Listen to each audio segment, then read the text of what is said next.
पंडित जी से स्टार्ट करवाऊंगी। क्या तो मैंने सुबह कहा? 4 बजे पंडित जी को बुला के उनसे शुरुआत करानी है। नहीं, मैंने ये नहीं कहा। अगर आपको आता है तो वेल एंड गुड। आपसे नहीं आता है तो फिर मैंने बोला उनकी हेल्प लेने के लिए। ठीक है, हमको तो बस वो कपड़ा रखकर, जैसे मैंने कहा, फोटो तो नहीं है, श्री यंत्र है, माँ लक्ष्मी जी की फोटो है। हाँ। और वो रख के जो भी आपने बताया पढ़ने को, वो सब कुछ एक बार पढ़ के, सब कुछ अपना बता के फिर बस स्टार्ट फिर कर कोई देना। दिक्कत नहीं है। अगर आप वो सब अपने आप पढ़ सकते हैं तो कोई दिक्कत ही नहीं है फिर। पढ़ना पड़ेगा जरा, एक दिन और आधा घंटा पहले उठना पड़ेगा। हाँ, वो करना पड़ेगा। और नियर अबाउट 67 माला आ रहा है गुरु जी। 67 वाला आ रही है? जी। अच्छा।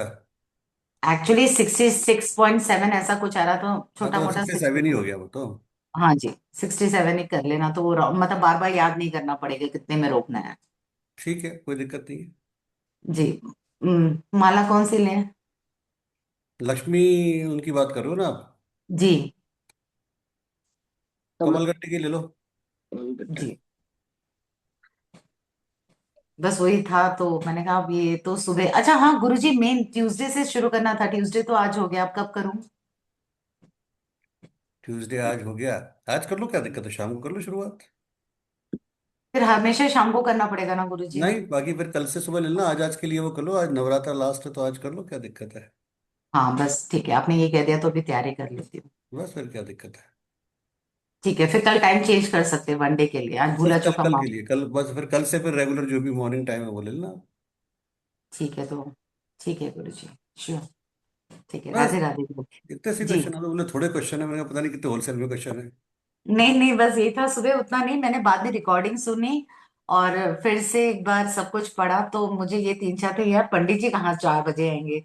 फिर याद आया कि ट्यूसडे आज है, फिर कौन सी माला, ये छोटे छोटे डाउट्स आए, तो मैंने, कोई सी भी ले लो, कोई दिक्कत नहीं है ना। आज कोई टाइम लिमिट नहीं है ना गुरुजी, कभी भी कर सकती हूँ? हाँ, जितना मतलब ये है कि कोशिश करो कि 10 बजे से पहले स्टार्ट हो जाए। ठीक है गुरुजी। है ना। और फिर भी अगर नहीं होता है, 1% अगर नहीं होता है तो फिर नेक्स्ट ट्यूजडे से कर देना, क्या दिक्कत है। प्रणाम गुरुजी। खुश रहो जी। ठीक है गुरुजी। राधे राधे, धन्यवाद राधे गुरुजी। राधे। चलिए। श्री राम जय राम। श्री राम जय जय राम। श्री राम जय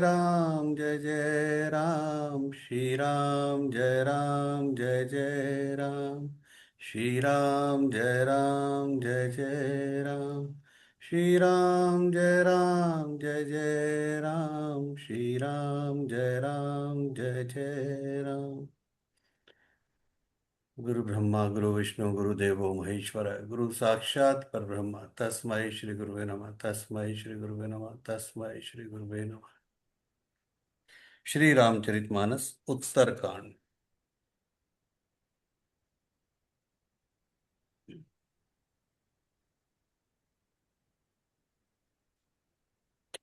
माया की प्रचंड सेना संसार भर में छाई हुई है। कामादि काम क्रोध और लोभ उसके सेनापति हैं और दम कपट और पाखंड योद्धा हैं। वह माया श्री रघुवीर की दासी है। यद्यपि समझ लेने पर भी वह मिथ्या ही है, किंतु वह श्री राम जी की कृपा के बिना छूटती नहीं। हे नाथ, यह मैं प्रतिज्ञा करके कहता हूँ। जो माया सारे जगत को नचाती है और उसका चरित्र किसी ने नहीं कहा। हे खगराज गरुड़ जी, वही माया प्रभु श्री रामचंद्र जी की भ्रकुटी के इशारे पर अपने समाज परिवार सहित नटी की तरह नाचती है। श्री राम जी वही सच्चिदानंद घन है जो अजन्मा विज्ञान स्वरूप रूप और बल के धाम, सर्वव्यापक एवं व्याप्य सर्वरूप अखंड अनंत संपूर्ण अमोघ शक्ति, जिनकी शक्ति कभी व्यर्थ नहीं होती और 6 ऐश्वर्यों से युक्त भगवान है। वे निर्गुण, महान, वाणी और इंद्रियों से परे, सब कुछ देखने वाले, निर्दोष, अजय, ममता रहित, निराकार, मोह रहित, नित्य, माया रहित, सुख की राशि, प्रकृति से परे, प्रभु, सर्वसमत, सबके हृदय में बसने वाले, इच्छा रहित, विकार रहित, अविनाशी ब्रह्म हैं। यहाँ श्री राम में मोह का कारण ही नहीं है। क्या अंधकार का समूह कभी सूर्य के सामने जा सकता है? भगवान प्रभु श्री रामचंद्र जी ने भक्तों के लिए राजा का शरीर धारण किया और साधारण मनुष्यों से अनेकों परम पावन चरित्र किए। जैसे कोई नट खेल करने वाला अनेक वेश धारण करके नृत्य करता है, और वही वही जैसा वेश होता है उसी के अनुकूल भाव दिखलाता है, पर स्वयं वह उनमें से कोई हो ही नहीं जाता।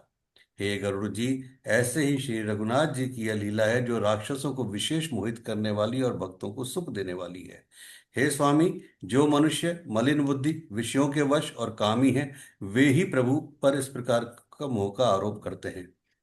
जब जिसको नेत्र दोष होता है तब वह चंद्रमा को पीले रंग का कहता है। हे पक्षीराज, जब जिसे दिशा भ्रम होता है तब वह कहता है कि सूर्य पश्चिम में उदय हुआ है। नौका पर चढ़ा हुआ मनुष्य जगत को चलता हुआ देखता है और मोहवश अपने को अचल समझता है। बालक घूमते हैं, घर आदि नहीं घूमते, पर वे आपस में एक दूसरे को झूठा कहते हैं। हे गरुड़ जी, श्री हरि के विषय में मोह की कल्पना भी ऐसा ही है। भगवान में तो स्वप्न में भी अज्ञान का प्रसंग नहीं है, किंतु जो माया के वश मंद बुद्धि और भाग्यहीन हैं और जिनके हृदय पर अनेकों प्रकार के पर्दे पड़े हैं, वे मूर्ख हठ के वश होकर संदेह करते हैं और अपना ज्ञान श्री राम जी पर आरोपित करते हैं। जो काम क्रोध मद और लोभ में रत हैं और जो दुख रूप घर में आसक्त हैं, वे श्री रघुनाथ जी को कैसे जान सकते हैं? वे मूर्ख तो अज्ञान अंधकार रूपी कुएं में पड़े हुए हैं। निर्गुण रूप अत्यंत सुलभ है, परंतु सगुण रूप को कोई नहीं जानता। इसलिए उन सगुण भगवान के अनेक प्रकार के सुगम और अगम चरित्रों को सुनकर मुनियों के भी मन को भ्रम हो जाता है। हे पक्षीराज गरुड़ जी, श्री रघुनाथ जी की प्रभुता सुनिए। मैं अपनी बुद्धि के अनुसार वह सुहावनी कथा कहता हूँ। हे प्रभु, मुझे जिस प्रकार मोह हुआ वह सब कथा भी आपको सुनाता हूँ। हे तात, आप श्री राम जी की कृपा पात्र हैं। श्री हरि के गुणों में आपकी प्रीति है, इसलिए आप मुझे सुख देने वाले हैं। इसी से मैं आपसे कुछ भी नहीं छुपाता और अत्यंत रहस्य की बातें आपको गाकर सुनाता हूँ। श्री रामचंद्र जी का सहज स्वभाव सुनिए। वे भक्त में अभिमान कभी नहीं रहने देते, क्योंकि अभिमान जन्म मरण रूप संसार का मूल है और अनेकों प्रकार के क्लेशों तथा समस्त शोकों को देने वाला है। इसलिए कृपा निधि उसे दूर कर देते हैं, क्योंकि सेवक पर उनकी बहुत ही अधिक ममता है। हे गोसाई, जैसे बच्चे के शरीर में फोड़ा हो जाता है तो माता उसे कठोर हृदय की भांति चिरा डालती है। यद्यपि बच्चा पहले फोड़ा चिराते समय दुख पाता है और अधीर होकर रोता है, तो भी रोग के नाश के लिए माता बच्चे की उस पीड़ा को कुछ भी नहीं मानती, उसकी परवाह नहीं करती और फोड़े को चिरवा ही डालती है। उसी प्रकार श्री रघुनाथ जी अपने दास का अभिमान उसके हित के लिए हर लेते हैं। तुलसीदास जी कहते हैं कि ऐसे प्रभु को भ्रम त्याग कर क्यों नहीं बसते। हे पक्षीराज गरुड़ जी, श्री राम जी की कृपा और अपनी जड़ता की बात कहता हूं, मन लगाकर सुनिए। जब जब श्री रामचंद्र जी मनुष्य शरीर धारण करते हैं और भक्तों के लिए बहुत सी लीलाएं करते हैं, तब तब मैं अयोध्यापुरी जाता हूँ और उनकी बाल लीलाएं देखकर हर्षित होता हूँ। वहां जाकर मैं जन्मोत्सव देखता हूँ और भगवान की शिशु लीला को लुभाकर 5 वर्ष तक वहीं रहता हूँ। बालक रूप श्री रामचंद्र जी मेरे इष्ट देव हैं, जिनके शरीर में अरबों कामदेवों की शोभा है। हे गरुड़ जी, अपने प्रभु का मुख देख देखकर मैं नेत्रों को सफल करता हूँ। छोटे से कोए का शरीर धरकर और भगवान के साथ फिरकर मैं उनके भांति भांति के बाल चरित्रों को देखा करता हूँ। लड़कपन में वे जहां जहां फिरते हैं वहां वहां मैं साथ उड़ता हूँ और आंगन में उनकी जो जूठन पड़ी होती है वही उठाकर खाता हूँ। एक बार श्री रघुवीर ने सब चरित्र बहुत अधिकता से किए। प्रभु की उस लीला का स्मरण करते ही खाक भूषणी जी का शरीर पुलकित हो गया। भूषणी जी कहने लगे कि हे पक्षीराज सुनिए, श्री राम जी का चरित्र सेवकों को सुख देने वाला है।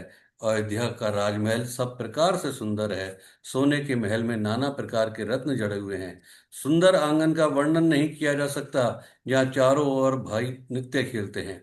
माता को सुख देने वाले बाल विनोद करते हुए श्री रघुनाथ जी आंगन में विचर रहे हैं। मरकत मणि के समान हरिताभ श्याम और कोमल शरीर है। अंग अंग में बहुत से कामदेवों की शोभा छाई हुई है। नवीन लाल कमल के समान लाल लाल कोमल चरण हैं। सुंदर उंगलियां और नख अपनी ज्योति से चंद्रमा की कांति को हरने वाले हैं। तलवे में वज्रादि वज्र अंकुश ध्वजा और कमल के 4 सुंदर चिन्ह हैं। चरणों में मधुर शब्द करने वाले सुंदर नुपुर हैं। मणियों रत्नों से जड़ी हुई सोने की बहुत ही सुंदर करधनी का शब्द सुहावना लग रहा है। उदर पर सुंदर 3 रेखाएं हैं। नाभि सुंदर और गहरी है। विशाल वक्ष स्थल अनेकों प्रकार के बच्चों के आभूषण और वस्त्र सुशोभित हैं। लाल लाल हथेलियां, नख और उंगलियां मन को हरने वाले हैं और विशाल भुजाओं पर सुंदर आभूषण हैं। बाल सिंह के से कंधे और शंख के समान गला है। सुंदर ठुड्डी है और मुख तो छवि की सीमा ही है। तोतले वचन हैं, लाल लाल होठ हैं, उज्जवल सुंदर और छोटी छोटी ऊपर नीचे दो दो दंतुलियां हैं। सुंदर गाल, मनोहर नासिका और सब सुखों को देने वाली चंद्रमा की किरणों के समान मधुर मुस्कान है। नीले कमल के समान नेत्र जन्म मृत्यु से छुड़ाने वाले हैं। ललाट पर गोरोचन का तिलक सुशोभित है। भौहें टेढ़ी हैं, कान सम और सुंदर हैं। काले और घुंघराले केशों की छवि छा रही है। पीली और महीन झंगुली शरीर पर शोभा दे रही है। उनकी किलकारी और चितवन मुझे बहुत ही प्रिय लगती है। राजा दशरथ जी के आंगन में विहार करने वाले रूप की राशि श्री रामचंद्र जी अपनी परछाई देखकर नाचते हैं और मुझे बहुत प्रकार के खेल करते हैं, जिन चरित्रों का वर्णन करते मुझे लज्जा आती है। किलकारी मारते हुए जब वे मुझे पकड़ने दौड़ते हैं और मैं भाग चलता, तभी मुझे वो मिठाई दिखलाते थे। मेरे निकट आने पर प्रभु हंसते हैं और भाग जाने पर रोते हैं, और जब मैं उनका चरण स्पर्श करने के लिए पास जाता हूं, तब वे पीछे पीछे फिर फिर कर मेरी ओर देखते हुए भाग जाते हैं। साधारण बच्चों जैसी लीला देखकर मुझे शंका हुआ कि सच्चिदानंद घन प्रभु ये कौन चरित्र कर रहे हैं। हे पक्षीराज, मन में इतनी शंका लाते ही श्री रघुनाथ जी के द्वारा प्रेरित माया मुझ पर छा गई। परंतु वह माया ना तो मुझे दुख देने वाली हुई और ना दूसरे जीवों की भांति संसार में डालने वाली हुई। हे नाथ, यहाँ कुछ दूसरा ही कारण है। हे भगवान के वाहन गरुड़ जी, उसे सावधान होकर सुनिए। एक सीतापति श्री राम जी अखंड ज्ञान स्वरूप हैं और जड़ चेतन सभी जीव माया के वश हैं। यदि जीवों को एक रस ज्ञान रहे तो कहिए फिर ईश्वर और जीव में भेद ही कैसा। अभिमानी जीव माया के वश है और वह सत रज तम इन तीन गुणों की खान माया ईश्वर के वश में है। जीव परतंत्र है, भगवान स्वतंत्र हैं। जीव अनेक है, श्रीपति एक है। यद्यपि माया का किया हुआ यह भेद असत है, तथापि वे भगवान के भजन बिना करोड़ों उपाय करने पर भी नहीं जा सकता। श्री रामचंद्र जी के भजन के बिना जो मोक्ष पद चाहता है, वह मनुष्य ज्ञानवान होने पर भी बिना पूछ। एक मिनट।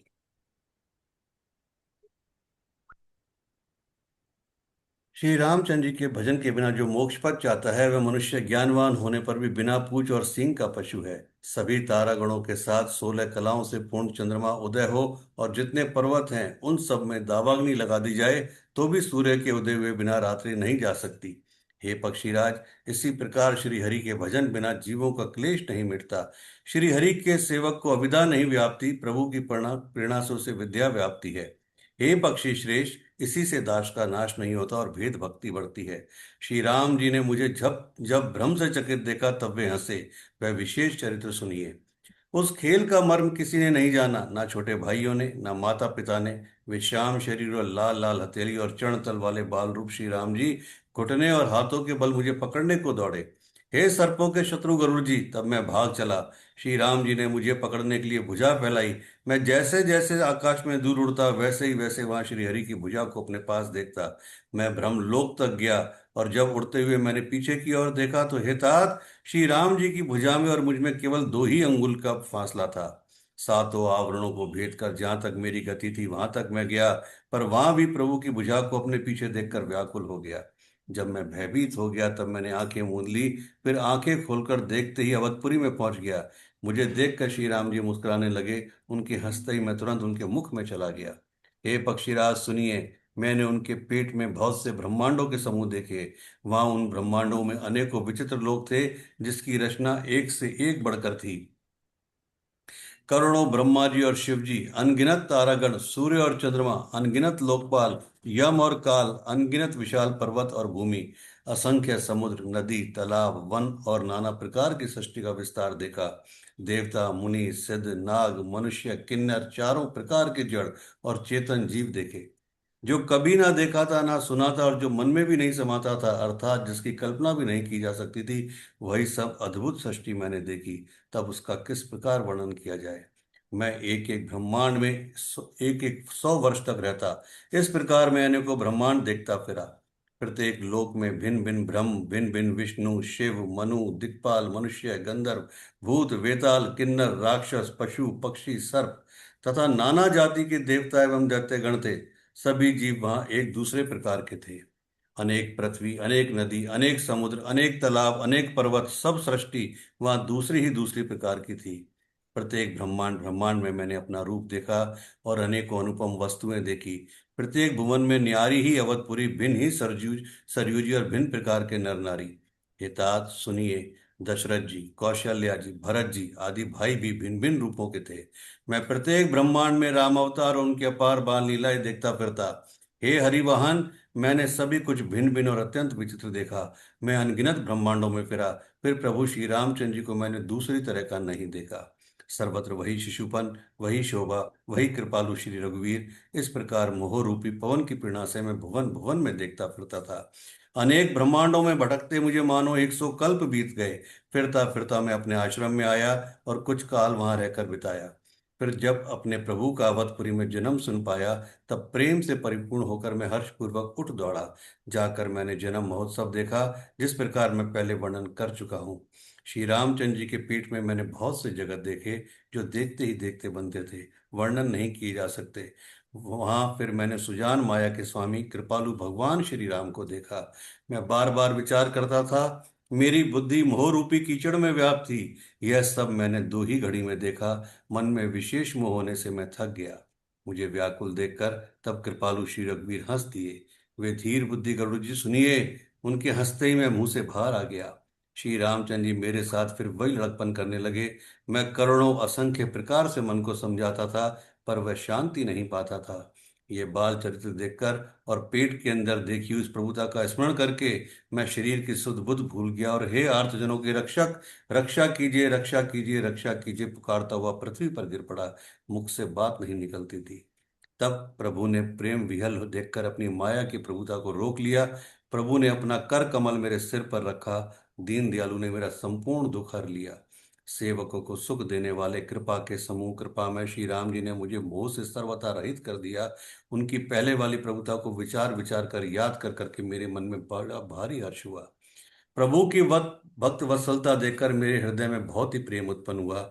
फिर मैंने आनंद से नेत्रों में जल भरकर पुलकित होकर हाथ जोड़कर बहुत प्रकार से विनती की। मेरी प्रेम युक्त वाणी सुनकर और अपने दास को दीन देखकर रमा निवास श्री राम जी सुखदायक गंभीर और कोमल वचन बोले। हे काक पुषंडी, तो मुझे अत्यंत प्रसन्न जानकर वर मांग।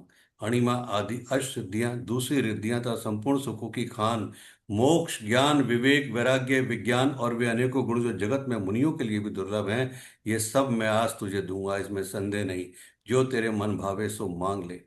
प्रभु के वचन सुनकर मैं बहुत ही प्रेम में भर गया। तब मन में अनुमान करने लगा कि प्रभु ने सब सुखों के देने की बात कही है। यह तो सत्य है, पर अपनी भक्ति देने की बात नहीं कही। भक्ति से रहित सब गुण और सब सुख वैसे ही फीके हैं, जैसे नमक के बिना बहुत प्रकार के भोजन के पदार्थ। भजन से रहित सुख किस काम का। हे पक्षीराज, ऐसा विचार कर मैं बोला कि हे प्रभु, यदि आप प्रसन्न होकर मुझे वर देते हैं और मुझ पर कृपा और स्नेह करते हैं, तो हे स्वामी, मैं अपना मन भावा वर मांगता हूँ। आप उदार हैं और हृदय के भीतर को जानने वाले हैं। आपकी जिस अविरल प्रगाढ़ एवं विशुद्ध अनन्य निष्काम भक्ति को श्रुति और पुराण गाते हैं, जिसे योगेश्वर मुनि खोजते हैं, और प्रभु की कृपा से कोई बिरला ही जिसे पा सकता है। हे भक्तों के मन इच्छित फल देने वाले कल्प वृक्ष, हे शरणागत के हितकारी, हे कृपा सागर, हे सुखधाम श्री राम जी, दया करके मुझे अपनी वही भक्ति दीजिए। ऐव मस्तु। ऐसा ही हो कहकर रघुवंश के स्वामी परम सुख देने वाले वचन बोले कि हे काक सुन, तू स्वभाव से ही बुद्धिमान है, ऐसा वरदान कैसे ना मांगता। तूने सब सुखों की खान भक्ति मांग ली। जगत में तेरे समान बड़भागी कोई नहीं है। वे मुनि जो जप और योग की अग्नि से शरीर जलाते रहते हैं, वे मुनि जो पानी के अंदर जल कीड़ा करते रहते हैं, करोड़ों यत्न करके भी जिसको भक्ति नहीं मिलती, वही भक्ति तूने मांग ली। तेरी चतुरता देखकर मैं रीझ गया। यह चतुरता मुझे बहुत ही अच्छी लगी। हे पक्षी सुन, मेरी कृपा से अब समस्त शुभ गुण तेरे हृदय में बसेंगे। भक्ति, ज्ञान, विज्ञान, वैराग्य, योग, मेरी लीलाएं और उनके रहस्य तथा विभाग, इन सब के भेद को तू मेरी कृपा से ही जान जाएगा। तुझे साधन का कष्ट नहीं होगा। माया से उत्पन्न सब भ्रम अब तुझको नहीं व्यापेंगे। मुझे अनादि अजन्मा अगुण और गुणों की खान ब्रह्म जानना। हे काक सुन, मुझे भक्त निरंतर प्रिय हैं, ऐसा विचार कर शरीर, वचन और मन से मेरे चरणों में अटल प्रेम करना। अब मेरी सत्य सुगम वेदादि के द्वारा वर्णित परम निर्मल वाणी सुन। मैं तुझको यह निज सिद्धांत सुनाता हूँ। सुनकर मन में धारण कर और सब तज कर मेरा भजन कर। यह सारा संसार मेरी माया से उत्पन्न है। इसमें अनेकों प्रकार के चराचर जीव हैं। वे सभी मुझे प्रिय हैं, क्योंकि सभी मेरे उत्पन्न किए हुए हैं, किंतु मनुष्य मुझको सबसे अधिक अच्छे लगते हैं। उन मनुष्यों में भी द्विज, द्विजों में भी वेदों को कंठ में धारण करने वाले, उनमें भी वेदोक्त धर्म पर चलने वाले, उनमें भी विरक्त वैराग्यवान मुझे प्रिय हैं। वैराग्यवानों में फिर ज्ञानी, और ज्ञानियों से भी अत्यंत प्रिय विज्ञानी मुझे प्रिय हैं। विज्ञानियों से भी प्रिय मुझे अपना दास है। जैसे मेरी ही गति आश्रय है, कोई दूसरी आशा नहीं है। मैं तुझसे बार बार सत्य निज सिद्धांत कहता हूं कि मुझे अपने सेवक के समान प्रिय कोई भी नहीं है। भक्तिहीन ब्रह्मा ही क्यों ना हो, वह मुझे सब जीवों के समान ही प्रिय है। परंतु भक्तिमान अत्यंत नीच भी प्राणी मुझे प्राणों के समान प्रिय है। यह मेरी घोषणा है, यह मेरा वचन है। पवित्र, सुशील और सुंदर बुद्धि वाला सेवक बता किसको प्यारा नहीं लगता।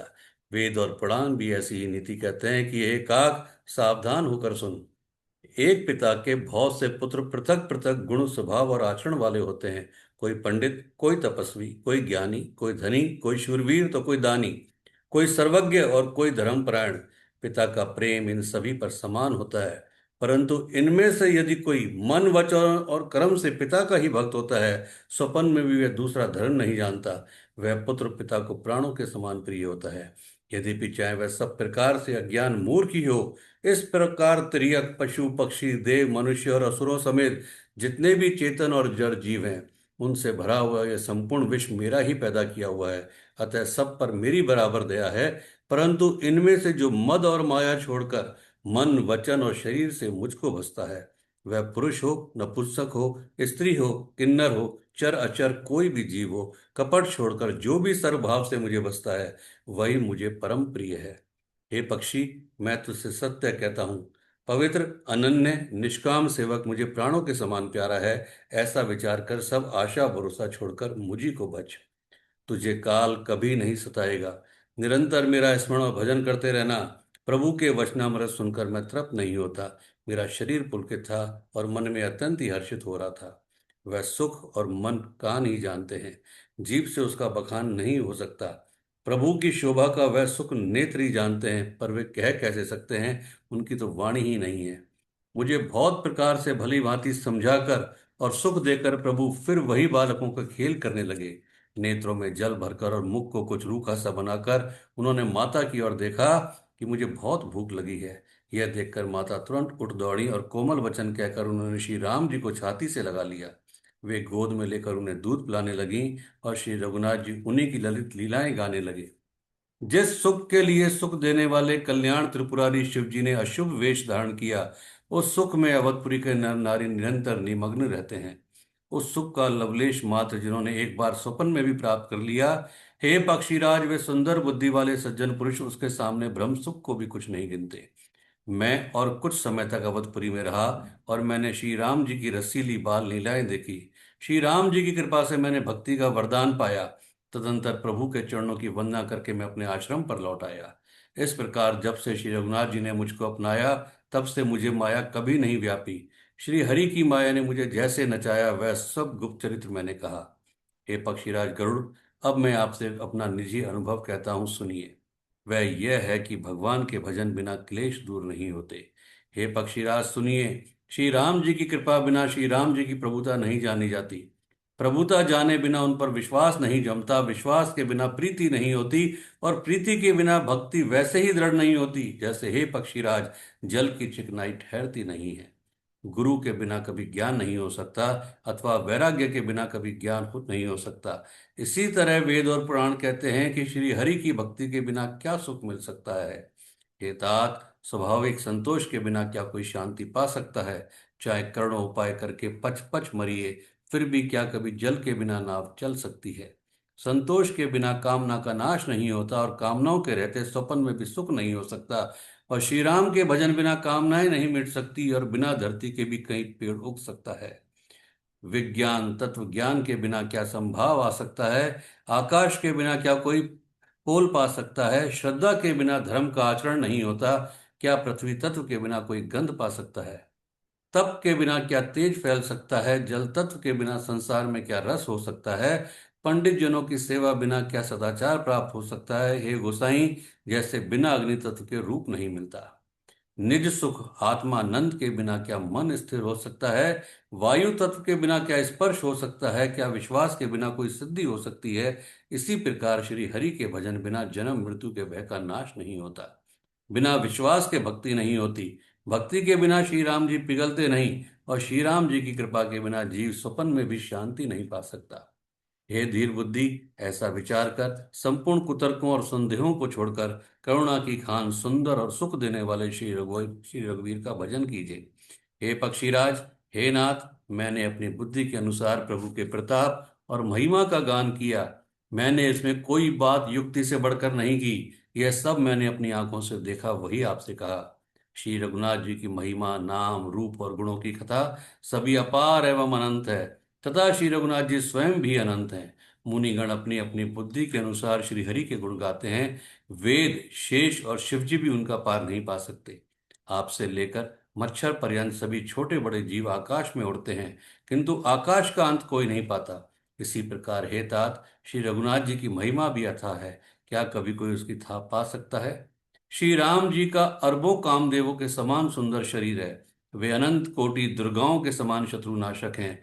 अरबों इंद्रों के समान उनका विलास ऐश्वर्य है।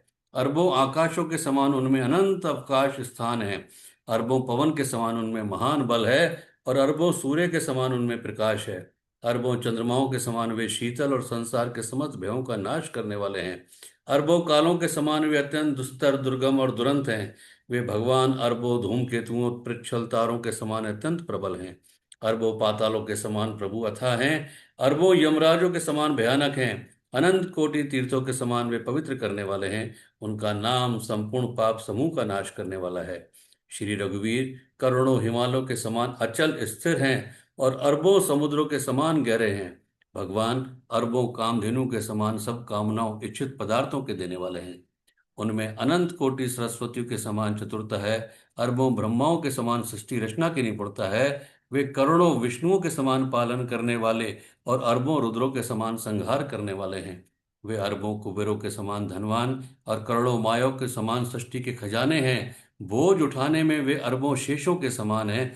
अधिक क्या कहूँ, जगदीश्वर प्रभु श्री राम जी सभी बातों में सीमा रहित और उपमा रहित हैं। श्री राम जी उपमा रहित हैं, उनकी कोई दूसरी उपमा है ही नहीं। श्री राम के समान श्री राम ही हैं, ऐसा वेद कहते हैं। जैसे अरबों जुगनुओं के समान कहने से सूर्य प्रशंसा की नहीं, अत्यंत लघुता को प्राप्त होता है, उसी प्रकार अपनी अपनी बुद्धि के विकास के अनुसार मुनीश्वर श्री हरि का वर्णन करते हैं। किंतु प्रभु भक्तों के भावन मात्र को ग्रहण करने वाले और अत्यंत कृपालु हैं। वे उस वर्णन को प्रेम सहित सुनकर सुख मानते हैं। श्री राम जी अपार गुणों के समुद्र हैं, क्या उनकी कोई था पा सकता है? संतों से मैंने जैसा कुछ सुना था वही सब मैंने आपको कह सुनाया। सुख के भंडार करुणाधाम भगवान भाव प्रेम के वश हैं। अतएव ममता, मद और मान को छोड़कर सदा श्री जानकी नाथ जी का ही भजन करना चाहिए। भूषण जी के सुंदर वचन सुनकर पक्षीराज ने हर्षित होकर अपने पंख फुला लिए। उन्होंने नेत्रों में प्रेमानंद के आंसुओं का जल भराया, और मन अत्यंत हर्षित हो गया। उन्होंने श्री रघुनाथ जी का प्रताप हृदय में धारण किया। वे अपने पिछले मोह को समझकर याद करके पछताने लगे कि मैंने अनादि ब्रह्म को मनुष्य करके माना। गरुड़ जी ने बार बार काकभूषण जी के चरणों पर सिर नवाया, और उन्हें श्री राम जी के समान ही जानकर प्रेम बढ़ाया। गुरु के बिना कोई भव सागर नहीं तर सकता, चाहे वह ब्रह्मा जी हो, चाहे शंकर जी हो, और चाहे कोई और हो। गरुड़ जी ने कहा कि हे तात, मुझे संध्या रूपी सर्प ने डस लिया था, और सांप के डसने पर जैसे विष चढ़ने से लहरें आती हैं, वैसे ही बहुत से कुतर्क रूपी दुख देने वाले लहरें आती हैं। आपके स्वरूप रूपी गारुड़ी सांप का विष उतारने वाले के द्वारा भक्तों को सुख देने वाले श्री रघुनाथ जी ने मुझे जिला लिया। आपकी कृपा से मेरा मोह नष्ट हो गया, और मैंने श्री राम जी का अनुपम रहस्य जान लिया। भूषण जी की बहुत प्रकार से प्रशंसा करके सिर नवाकर और हाथ जोड़कर फिर गरुड़ जी प्रेम पूर्वक विनम्र और कोमल वचन बोले कि हे प्रभु, हे स्वामी, मैं अपनी अविवेक के कारण आपसे पूछता हूँ। हे कृपा के समुद्र, मुझे अपना निज दास जानकर आदर पूर्वक विचार पूर्वक मेरे प्रश्न का उत्तर कहिए। आप सब कुछ जानने वाले हैं, तत्व के ज्ञाता हैं, अंधकार माया से परे हैं, उत्तम बुद्धि से युक्त हैं, सुशील सरल आचरण वाले, ज्ञान वैराग्य और विज्ञान के धाम और श्री रघुनाथ जी के प्रिय दास हैं। आपने ये काक शरीर किस कारण से पाया? हे तात, सब समझाकर मुझसे कहिए। हे स्वामी, हे आकाशगामी, यह सुंदर रामचरितमानस आपने कहाँ पाया, सो कहिए। हे नाथ, मैंने शिव जी से ऐसा सुना है कि महाप्रलय में आपका नाश नहीं होता, और शिव जी कभी मिथ्या वचन कहते नहीं। वह भी मेरे मन में संदेह है, क्योंकि हे नाथ, नाग, मनुष्य, देवता आदि चर अचर जीव तथा यह सारा जगत काल का कलेवा है। असंख्य ब्रह्मांडों का नाश करने वाला काल सदा बड़ा ही अनिवार्य है। ऐसा वह अत्यंत भयंकर काल आपको नहीं व्यापता, आप पर प्रभाव नहीं दिखलाता, इसका कारण क्या है? हे कृपालु, मुझे कहिए, यह ज्ञान का प्रभाव है या योग का बल है? हे प्रभु, आपके आश्रम में आते ही मेरा मोह और भ्रम भाग गया, इसका कारण क्या है? हे नाथ, यह सब प्रेम सहित कहिए। हे उमा, गरुण जी की वाणी सुनकर काकभूषणी जी हर्षित हुए और परम प्रेम से बोले कि हे सर्पों के शत्रु, आपकी बुद्धि धन्य है, धन्य है। आपके प्रश्न मुझे बहुत ही प्यारे लगे। आपके प्रेम युक्त सुंदर प्रश्न सुनकर मुझे अपने बहुत जन्मों की याद आ गई। मैं अपनी सब कथा विस्तार से कहता हूँ, हे तात, आदर सहित मन लगाकर सुनिए। अनेक जप, अनेक तप, अनेक यज्ञ, अनेक शम, अनेक दम, व्रत, दान, वैराग्य, विवेक, योग, विज्ञान आदि सब का फल श्री रघुनाथ जी के चरणों में प्रेम का होना है। इसके बिना कोई कल्याण नहीं पा सकता है। मैंने इसी शरीर से श्री राम जी की भक्ति प्राप्त की है, इसी से इस पर मेरी ममता अधिक है। जिससे अपना कुछ स्वार्थ होता है, उस पर सब प्रेम करते हैं। हे गरुड़ जी, वेदों में मानी हुई ऐसी नीति है, और सज्जन भी कहते हैं कि अपना परम हित जानकर अत्यंत नीच से भी प्रेम करना चाहिए। रेशम कीड़े से होता है, उससे सुंदर रेशमी वस्त्र बनते हैं। इसी से उस परम अपवित्र कीड़े को भी सब कोई प्राणों के समान पालते हैं। जीव के लिए सच्चा स्वार्थ यही है कि मन, वचन और कर्म से श्री राम जी के चरणों में प्रेम हो। वही शरीर पवित्र है और सुंदर है, जिस शरीर को पाकर श्री रघुवीर का भजन किया जाए। जो श्री राम जी के विमुख हैं, वे यदि ब्रह्मा जी के समान शरीर पा जाएं, तो भी कवि और पंडित उसकी प्रशंसा नहीं करते। इसी शरीर से मेरे हृदय में राम भक्ति उत्पन्न हुई। इसी से, हे स्वामी, यह मुझे परम प्रिय है। मेरा मरण अपनी इच्छा पर है, किंतु फिर भी मैं ये शरीर नहीं छोड़ता, क्योंकि वेदों ने वर्णन किया है कि शरीर के बिना भजन नहीं होता। पहले मोह ने मेरी बड़ी दुर्दशा की। श्री राम जी के विमुख होकर मैं कभी सुख से नहीं सोया। अनेकों जन्मों में मैंने अनेक प्रकार के योग, जप, तप, यज्ञ, दान आदि कर्म किए। हे गरुड़ जी, जगत में ऐसी कौन सी योनि है जिसमें मैंने बार बार घूम फिर फिर कर जन्म ना लिया हो? हे गोसाई, मैंने सब कर्म और सब योनियों में जन्म देके देख लिया, पर अब इस जन्म की तरह मैं कभी सुखी नहीं हुआ। हे नाथ, मुझे सारे जन्मों की याद है, क्योंकि श्री शिव जी की कृपा से मेरी बुद्धि को मोह ने नहीं गिरा। हे पक्षीराज, सुनिए। अब मैं अपने प्रथम जन्म के चरित्र को कहता हूं, जिन्हें सुनकर प्रभु के चरणों में प्रीति उत्पन्न होती है, जिससे सब क्लेश मिट जाते हैं। हे प्रभु, पूर्व के एक कल्प में पापों का मूल युग कलयुग था, जिसमें पुरुष और स्त्री सभी अधर्मपरायण और वेद के विरोधी थे। उस कलयुग में मैं अयोध्यापुरी में जाकर शूद्र का शरीर पाकर जन्मा। मैं मन, वचन, कर्म से शिव जी का सेवक और दूसरे देवताओं की निंदा करने वाला अभिमानी था। मैं धन के मत से मतवाला, बहुत ही बकवादी, उग्र बुद्धि वाला, मेरे मन में बड़ा भारी दम था। यद्यपि मैं श्री रघुनाथ जी की राजधानी में रहता था, तथापि मैंने उस समय उसकी महिमा कुछ भी नहीं जानी। अब मैंने अवध का प्रभाव जाना। वेद, शास्त्र और पुराणों ने ऐसा गाया कि किसी भी जन्म में कोई भी अयोध्या में बस जाता है, वह अवश्य ही श्री राम जी के प्राण हो जाएगा। अवध का प्रभाव जीव तभी जानता है जब हाथ में धनुष धारण करने वाले श्री राम जी उसके हृदय में निवास करते हैं। हे गरुण जी, वह कलिकाल बड़ा कठिन था। उसमें सभी नर नारी पाप परायण पापों में लिप्त थे। कलयुग के पापों ने सब धर्मों को ग्रस लिया। सदग्रंथ लुप्त हो गए। दंभियों ने अपनी चारों तरफ अपना जाल बिछा दिया। अपनी बुद्धि से कल्पना करके बहुत से पंथ प्रकट कर दिए। सभी लोग मोह के वश हो गए। शुभ कर्मों को लोभ ने हड़प लिया। हे ज्ञान के भंडार, हे श्री हरि के वाहन, सुनिए। अब मैं कलयुग के कुछ धर्म कहता हूँ। कलयुग में ना तो वर्ण धर्म रहता है, ना चारों आश्रम रहते हैं। सब पुरुष स्त्री वेद के विरोध में लगे रहते हैं। ब्राह्मण वेदों के बेचने वाले और राजा प्रजा को खा डालने वाले होते हैं। वेद की आज्ञा कोई नहीं मानता। जिसको जो अच्छा लग जाए वही मार्ग है। जो डींग मारता है वही पंडित है। जो मिथ्या आरंभ करता है, आडंबर रचता है और जो दंभ में रत है, उसी को सब कोई संत और साधु कहते हैं। जो जिस किसी प्रकार से दूसरे का धन हरण कर लेता है वही बुद्धिमान है। जो दंभ करता है वही बड़ा आचारी है। जो झूठ बोलता है और हंसी दिल्लगी करना जानता है, कलयुग में वही गुणवान कहा गया है। जो आचारहीन है, वेद मार्ग को छोड़ दिया है, कलयुग में वही ज्ञानी और वही वैराग्यवान है। जिसके बड़े बड़े नख और लंबी लंबी जटाएं हैं, वही कलयुग में प्रसिद्ध तपस्वी माना जाता है। जो अमंगल वेश और अमंगल भूषण धारण करते हैं और भक्ष्य अभक्ष्य रख खाने योग्य और न खाने योग्य सब कुछ खा लेते हैं, वही योगी हैं, वही सिद्ध हैं, और वही मनुष्य कलयुग में पूज्य हैं। जिनके आचरण दूसरों का अहित करने वाले हैं, उन्हीं का बड़ा गौरव इस कलयुग में होता है, और वही सम्मान के योग्य होते हैं।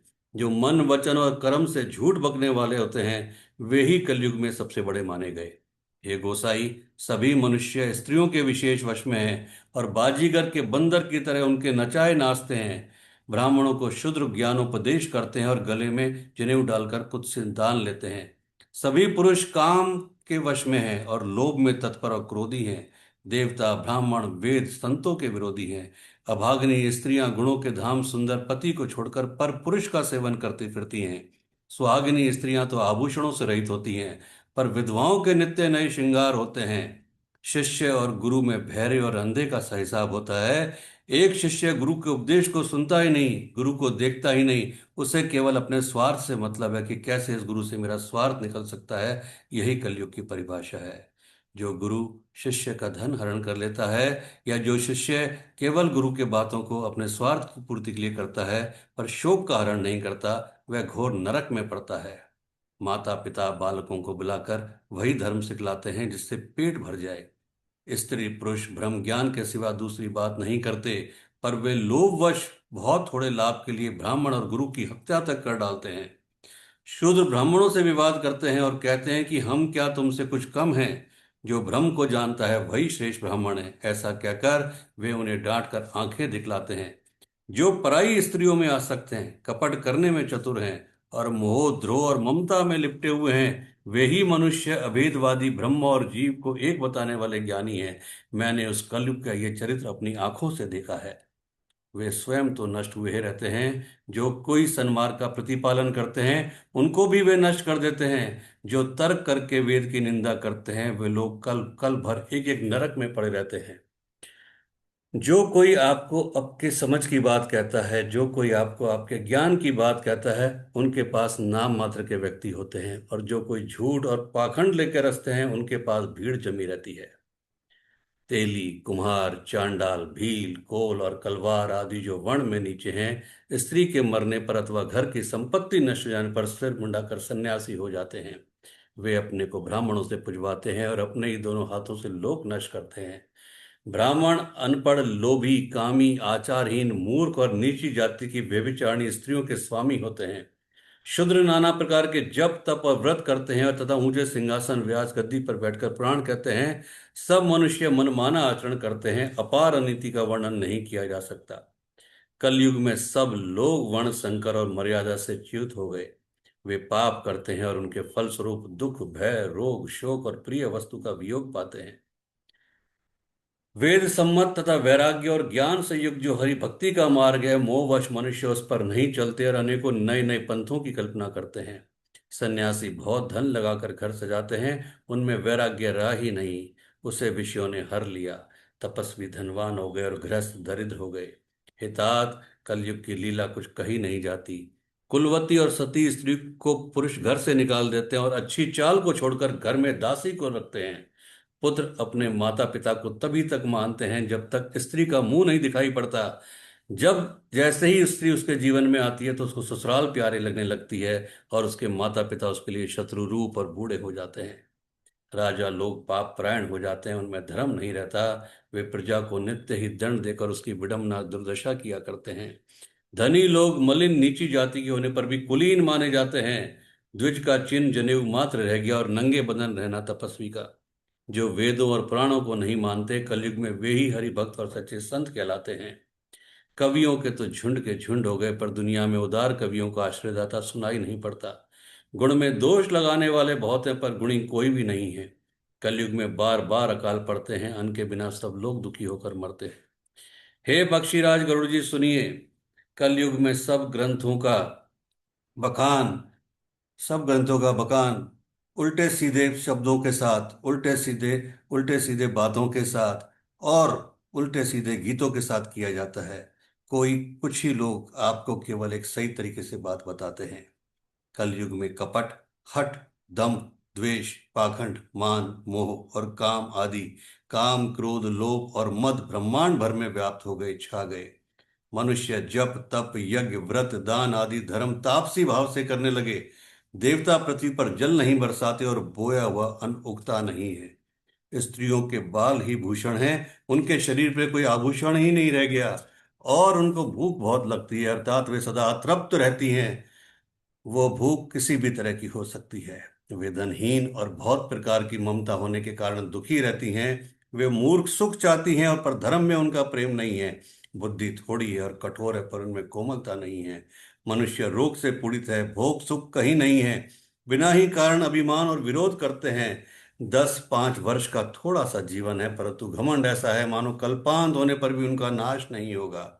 कलिकाल ने मनुष्य को बेहाल अस्त व्यस्त कर डाला है। कोई बहन बेटी का विचार नहीं करता, ना कोई उम्र का विचार करता है, ना संतोष है, ना विवेक है, ना शीतलता है।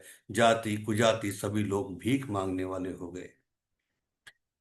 पुरुष पूरे वस्त्र पहनने लगे और स्त्रियों के वस्त्र उतरने लग गए। ईर्ष्या, डहा, कड़वे वचन और लालच भरपूर हो रहे हैं। समता चली गई। सब लोग वियोग और विशेष शोक से मरे पड़े हैं। वर्णाश्रम धर्म के आचरण नष्ट हो गए। इंद्रियों का दमन, दान, दया और समझदारी किसी में नहीं रही। मूर्खता और दूसरों को ठगना यह बहुत अधिक बढ़ गया। स्त्री पुरुष सभी शरीर के ही पालन पोषण में लगे हैं, और स्त्रियां अपने शरीर के द्वारा ही अपनी सारी इच्छाओं को पूर्ण करने में लगी हुई हैं। जो पराई निंदा करने वाले हैं, जगत में वे ही फैले हुए हैं। हे सर्पों के शत्रुगण जी सुनिए, कलिकाल पाप और अवगुणों का घर है। किंतु कलयुग में एक गुण बहुत बड़ा है कि उसमें बिना ही परिश्रम भव बंधन से छुटकारा मिल जाता है। सतयुग, त्रेता और द्वापर में जो गति पूजा, यज्ञ और योग से प्राप्त होती है, वही गति कलयुग में लोग केवल भगवान के नाम से पा जाते हैं। सतयुग में सब योगी और विज्ञानी होते हैं। हरि का ध्यान करके सब प्राणी भव सागर से तर जाते हैं। त्रेता में मनुष्य अनेक प्रकार के यज्ञ करते हैं और सब कर्मों को प्रभु के समर्पण करके भव सागर से पार हो जाते हैं। द्वापर में श्री रघुनाथ जी के चरणों की पूजा करके मनुष्य संसार से तर जाते हैं। दूसरा कोई उपाय नहीं है। और कलयुग में तो केवल श्री हरि की गुण गाथाओं का गान करने से ही मनुष्य भव सागर की था पा जाते हैं। कलयुग में ना तो योग है, ना यज्ञ है, ना ज्ञान है। श्री राम जी का गुणगान ही एकमात्र आधार है। अतएव सारे भरोसे त्याग कर जो श्री राम जी को भजता है और प्रेम सहित उनके गुण समूह को गाता है, वही भवसागर से तर जाता है, इसमें कुछ भी संदेह नहीं है। नाम का प्रताप कलयुग में प्रत्यक्ष है। कलयुग का एक पवित्र प्रताप महिमा है कि मानसिक पुण्य तो होते हैं, पर मानसिक पाप नहीं होते। यदि मनुष्य विश्वास करे तो कलयुग के समान कोई दूसरा युग नहीं है, क्योंकि इस युग में श्री राम जी के निर्मल गुण समूह को गा गा कर मनुष्य बिना ही परिश्रम संसार रूपी समुद्र से तर जाता है। धर्म के 4 चरण सत्य, दया, तप और दान प्रसिद्ध हैं, जिनमें से कलयुग में एक दान रूपी चरण ही प्रधान होगा। जिस किसी भी प्रकार से दिए जाने पर दान कल्याण ही करता है। श्री राम जी की माया से प्रेरित होकर सबके हृदय में सभी युगों के धर्म नित्य होते रहते हैं। शुद्ध सत्वगुण, समता, विज्ञान और मन का प्रसन्न होना, इसे सतयुग का प्रभाव जाने। सत्वगुण अधिक हो, कुछ रजोगुण हो, कर्मों में प्रीति हो, सब प्रकार से सुख हो, यह त्रेता का धर्म है। रजोगुण बहुत हो, सत्वगुण थोड़ा हो, कुछ तमोगुण हो, मन में हर्ष और भय हो, यह द्वापर का धर्म है। तमोगुण बहुत हो, रजोगुण थोड़ा हो, चारों ओर वैर और विरोध हो, यह कलयुग का प्रभाव है। पंडित लोग युगों के धर्म को मन में जानकर अधर्म छोड़कर धर्म में प्रीति करते हैं। जिसका श्री रघुनाथ जी के चरणों में अत्यंत प्रेम है, उसको काल धर्म युग धर्म नहीं व्यापते। हे पक्षीराज, बाजीगर का किया हुआ कपट चरित्र देखने वालों के लिए बड़ा विकट होता है, पर नट के सेवक को उसकी माया नहीं व्यापती। श्री हरि की माया के द्वारा रचे हुए दोष और गुण श्री हरि के भजन बिना नहीं जाते। मन में ऐसा विचार कर सब कामनाओं को छोड़कर निष्काम भाव से श्री राम जी का भजन करना चाहिए। हे पक्षीराज, उस कलिकाल में मैं बहुत वर्षों तक अयोध्या में रहा। एक बार वहां अकाल पड़ा था, मैं विपत्ति का मारा विदेश चला गया। हे सर्पों के शत्रुगण जी सुनिए, मैं दीन, मलिन, उदास, दरिद्र और दुखी होकर उज्जैन गया। कुछ काल बीतने पर कुछ संपत्ति पाकर फिर मैं वहीं भगवान शंकर की आराधना करने लगा। एक ब्राह्मण वेद विधि से सदा शिव जी की पूजा करते, उन्हें कोई दूसरा काम ना था। वे परम साधु और परमार्थ के ज्ञाता थे। वे शिव शंभू के उपासक थे, पर श्री हरि की निंदा करने वाले ना थे। मैं कपट पूर्वक उनकी सेवा करता। ब्राह्मण बड़े ही दयालु और नीति के घर थे। हे स्वामी, भार से नम्र देखकर ब्राह्मण मुझे पुत्र की भांति मानकर पढ़ाते थे। उन ब्राह्मण शेष ने मुझको शिव जी का मंत्र दिया और अनेकों प्रकार के शुभ उपदेश दिए। मैं शिव जी के मंदिर में जाकर मंत्र जपता। मेरे हृदय में दम्भ और अहंकार बढ़ता गया। मैं दुष्ट, नीच जाति और पापमयी मलिन बुद्धि वाला, मोहवश श्री हरि के भक्तों और दुजों को देखते ही जल उठता और विष्णु भगवान से द्रोह करता था। गुरुजी मेरे आचरण देखकर दुखी होने लगे। वे मुझे नित्य ही भली भांति समझाते थे, पर मैं उनको कुछ भी नहीं समझता था। उल्टे मुझे अत्यंत क्रोध उत्पन्न होता था उनके लिए। दम्भी को कभी नीति अच्छी लगती है। एक बार गुरुजी ने मुझे बुलाया और बहुत प्रकार से परमार्थ नीति की शिक्षा दी कि हे पुत्र, शिव जी की सेवा का फल यही है कि श्री राम जी के चरणों में प्रगाढ़ भक्ति हो। हे तात, शिव जी और ब्रह्मा जी भी श्री राम जी को भजते हैं, फिर नीच मनुष्य की तो बात ही कितनी है। ब्रह्मा जी और शिव जी जिनके चरणों के प्रेमी हैं, अरे अभागे, उनसे द्रोह करके तू सुख चाहता है। गुरु जी ने शिव जी को हरि का सेवक कहा। यह सुनकर हे पक्षीराज, मेरा हृदय जल उठा। नीच जाति का मैं विद्या पाकर ऐसा हो गया जैसे दूध पिलाने से सांप। अभिमानी, कुटिल, दुर्भाग्य और कुजाति, मैं दिन रात गुरु जी से द्रोह करता। गुरु जी अत्यंत दयालु थे, उनको थोड़ा सा भी क्रोध नहीं आता था। मेरे द्रोह करने पर भी वे बार बार मुझे उत्तम ज्ञान की शिक्षा देते थे। नीच मनुष्य जिससे बड़ाई पाता है, वह सबसे पहले उसी को मारकर उसी का नाश करता है। हे भाई सुनिए, आग से उत्पन्न हुआ धुआं मेघ की पदवी पाकर उसी अग्नि को बुझा देता है। धूल रास्ते में निरादर से पड़ी रहती है और सदा सब राह चलने वालों के लातों की मार सहती है। पर जब पवन उसे उड़ाता है तो सबसे पहले वह उसी पवन को भर देती है और फिर राजाओं के नेत्रों और किरीटों मुकुंदों पर जाकर पड़ती है। हे पक्षीराज गरुड़ जी सुनिए, ऐसी बातें समझकर बुद्धिमान लोग अधम नीच का संग नहीं करते। कवि और पंडित ऐसी नीति कहते हैं कि दुष्ट से ना कलही अच्छी और ना प्रेम ही अच्छा। हे गोसाई, उससे तो सदा उदासीन ही रहना चाहिए। दुष्ट को कुत्ते की तरह दूर से ही त्याग देना चाहिए। मैं दुष्ट था, हृदय में कपट और कुटिलता भरी थी। इसलिए यद्यपि गुरुजी हित की बात कहते थे, पर मुझे वो सुहाती ना थी। एक दिन मैं शिव जी के मंदिर में शिव नाम जप रहा था। उसी समय गुरुजी वहां आए, पर अभिमान के मारे मैंने उनको उठकर प्रणाम तक नहीं किया। गुरुजी दयालु थे। मेरा दोष देखकर भी उन्होंने मुझे कुछ नहीं कहा। उनके हृदय में लेश मात्र भी क्रोध नहीं हुआ।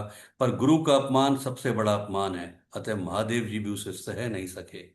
मंदिर में आकाशवाणी हुई कि अरे हतभाग्य, मूर्ख अभिमानी, यद्यपि तेरे गुरु को क्रोध नहीं है, वे अत्यंत कृपालु चित्त के हैं और उन्हें पूर्ण तथा यथार्थ ज्ञान है, तो भी हे मूर्ख, तुझको मैं शाप दूंगा, क्योंकि नीति का विरोध करके मुझे अच्छा नहीं लगता। अरे दुष्ट, यदि मैं तुझे दंड ना दूं तो मेरा वेद मार्ग भ्रष्ट हो जाए।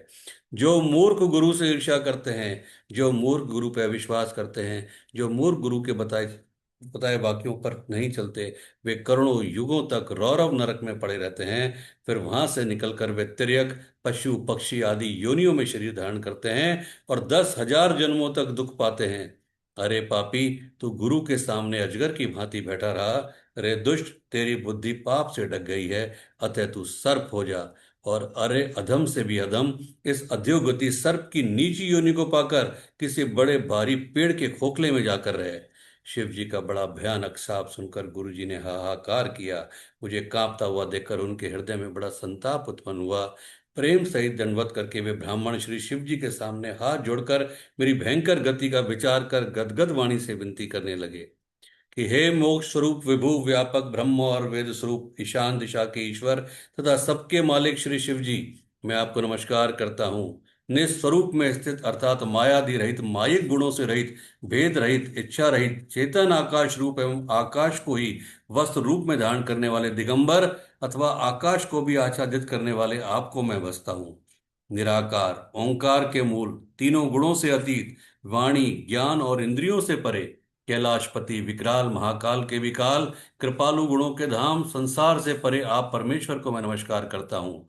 जो हिमाचल के समान गौर वर्ण तथा गंभीर हैं, जिनके शरीर में करोड़ों कामदेवों की ज्योति एवं शोभा है, जिनके सिर पर सुंदर नदी गंगा जी विराजमान है, जिनके ललाट पर द्वितीया का चंद्रमा और गले में सर्प सुशोभित हैं, जिनके कानों में कुंडल हिल रहे हैं, सुंदर भ्रकुटी और विशाल नेत्र हैं, जो प्रसन्न मुख, नीलकंठ और दयालु हैं, सिंह चर्म का वस्त्र धारण किए और मुंडमाला पहने हैं, उन सबके प्यारे और सबके नाथ कल्याण करने वाले श्री शंकर जी को मैं बसता हूँ। प्रचंड रुद्रूप श्रेष्ठ तेजस्वी परमेश्वर, अखंड अजन्मा, करोड़ों सूर्य के समान प्रकाश वाले, तीनों प्रकार के शूलों दुखों को निर्मूल करने वाले, हाथ में त्रिशूल धारण किए भाव प्रेम के द्वारा प्राप्त होने वाले भवानी के पति शंकर जी को मैं बसता हूँ। कलाओं से परे कल्याण स्वरूप कल्प का अंत प्रलय करने वाले, सज्जनों को सदा आनंद देने वाले, त्रिपुर के शत्रु सच्चिदानंद घन, मोह को हरने वाले, मन को मत डालने वाले, कामदेव के शत्रु, हे प्रभु प्रसन्न होइए, प्रसन्न होइए, प्रसन्न होइए। जब तक पार्वती के पति आपके चरण कमलों को मनुष्य नहीं बसते, तब तक उन्हें ना तो इलोक और ना परलोक में सुख शांति मिलती है, और ना उनके तापों का नाश होता है। अतः हे समस्त जीवों के अंदर हृदय में निवास करने वाले प्रभु प्रसन्न होइए, प्रसन्न होइए। ना मैं योग जानता हूँ, ना जप और ना पूजा। हे शंभो, मैं तो सदा सर्वदा आपको ही नमस्कार करता हूँ। हे प्रभु, बुढ़ापा, ताजा जन्म, मृत्यु के दुख समूह से जलते हुए मुझ दुखी की दुख से रक्षा कीजिए। हे ईश्वर, हे शंभो, मैं आपको नमस्कार करता हूँ। प्रसन्न होइए, प्रसन्न होइए, प्रसन्न होइए। भगवान रुद्र की स्तुति का यह अष्टक उन शंकर जी की तुष्टि के लिए ब्राह्मण द्वारा कहा गया। जो मनुष्य इसे भक्ति पूर्वक पढ़ते हैं या सुनते हैं, उन पर भगवान शंभु प्रसन्न होते हैं। सर्वज्ञ शिव जी ने विनती सुनी और ब्राह्मण का प्रेम देखा। तब मंदिर से आकाशवाणी हुई कि हे द्विश्रेष्ठ, वर मांगो। ब्राह्मण ने कहा कि हे प्रभु, यदि आप मुझ पर प्रसन्न हैं और हे नाथ, यदि इस दीन पर आपका स्नेह है, तो पहले अपने चरणों की भक्ति देकर फिर दूसरा वर दीजिए। हे प्रभु, वह ये अज्ञानी जीव आपकी माया के वश होकर निरंतर भूला फिरता है। हे कृपा के समुद्र भगवान, उस पर क्रोध ना कीजिए।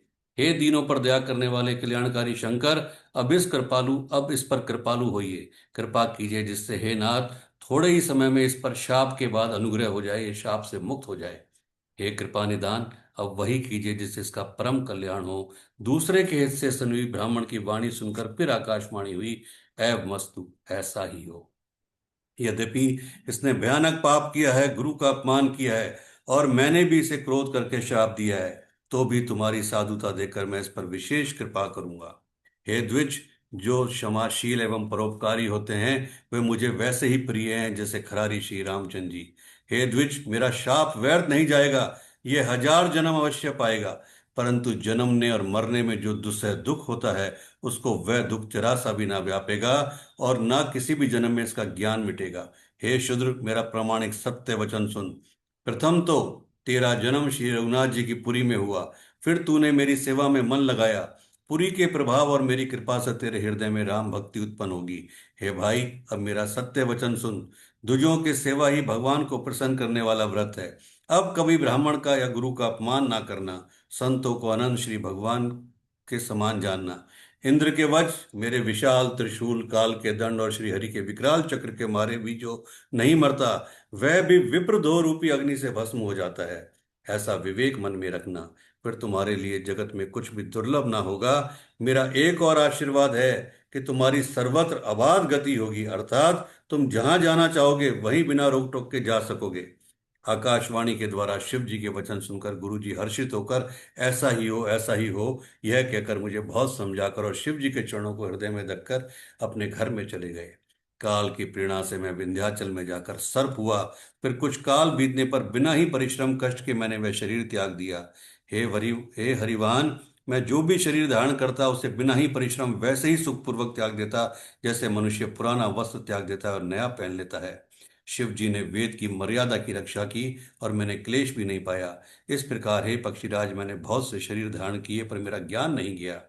त्रियक योनि, पशु पक्षी, देवता या मनुष्य जो भी शरीर धारण करता, वहां वहां उस शरीर में मैं श्री राम जी का भजन जारी रखता।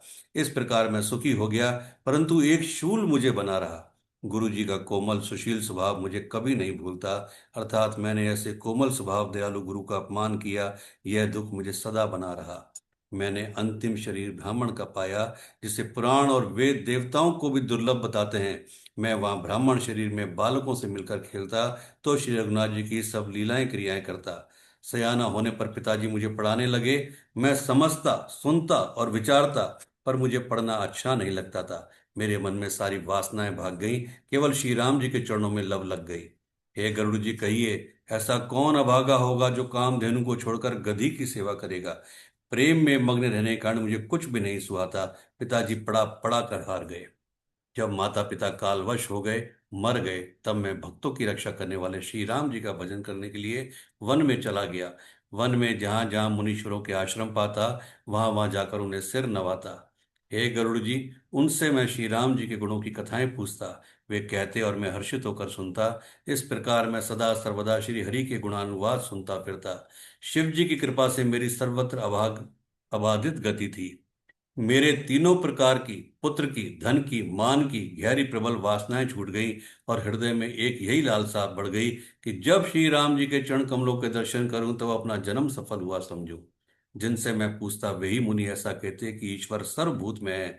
यह निर्गुण मत मुझे नहीं सुहाता था। हृदय में सगुण ब्रह्मा पर प्रीति बढ़ रही थी। गुरु जी के वचनों का स्मरण करके मेरा मन श्री राम जी के चरणों में लग गया। मैं क्षण क्षण नया नया प्रेम प्राप्त करता हुआ श्री रघुनाथ जी का यश गाता फिरता था। सुमेरु पर्वत के शिखर पर बड़ की छाया में लोमश मुनि बैठे थे। उन्हें देखकर मैंने उनके चरणों में सिर नवाया और अत्यंत दीन वचन कहे।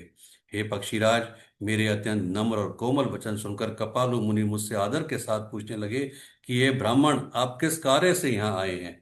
तब मैंने कहा कि हे कृपानिधि, आप सर्वज्ञ हैं और सुजान हैं। हे भगवान, मुझे एक सगुण ब्राह्मण की आराधना कहिए।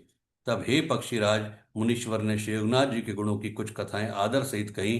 फिर वे ब्रह्म ज्ञान प्राण विज्ञानवान मुनि मुझे परम अधिकारी जानकर ब्रह्म का उपदेश करने लगे कि वे अजन्मा हैं, अद्वैत हैं, निर्गुण हैं और हृदय का स्वामी अंतर्यामी है। उसे कोई बुद्धि के द्वारा माप नहीं सकता। वह इच्छा रहित, नाम रहित, रूप रहित, अनुभव से जानने योग्य, अखंड और उपमा रहित है। वह मन और इंद्रियों से परे निर्मल, विनाश रहित, निर्विकार, सीमा रहित सुख की राशि है। वेद ऐसा गाते हैं कि वही तू है। जल और जल की लहर की भांति उसमें और तुझमें कोई भेद नहीं है। मुनि ने मुझे अनेकों प्रकार से समझाया, पर निर्गुण मत मेरे हृदय में नहीं बैठा। मैंने फिर मुनि के चरणों में सिर नवाकर कहा कि हे मुनीश्वर, मुझे सगुण ब्रह्म की उपासना कहिए। मेरा मन राम भक्त रूपी जल में मछली हो रहा है, उसी में रम रहा है। हे चतुर मुनीश्वर, ऐसी दशा में वह उससे अलग कैसे हो सकता है। आप दया करके मुझे वही उपदेश कहिए जिससे मैं श्री रघुनाथ जी को अपनी आंखों से देख सकूं। पहले नेत्र भरकर श्री अयोध्यानाथ को देखकर तब निर्गुण का उपदेश सुनूंगा। मुनि ने फिर अनुपम हरिकथा कहकर सगुण मत का खंडन करके निर्गुण का निरूपण किया। तब मैं निर्गुण मत को हटाकर बहुत हट करके सगुण का निरूपण करने लगा। मैंने उत्तर प्रत्युत्तर किए। इससे मुनि के शरीर में क्रोध के चिन्ह उत्पन्न हो गए। हे प्रभु सुनिए, बहुत अपमान करने पर ज्ञानियों के भी हृदय में क्रोध उत्पन्न हो जाता है। यदि कोई चंदन की लकड़ी को बहुत अधिक रगड़ेगा तो उससे भी अग्नि प्रकट हो जाएगी। मुनि बार बार क्रोध सहित ज्ञान का निरूपण करने लगे। तब मैं बैठा बैठा अपने मन में अनेकों प्रकार के अनुमान करने लगा।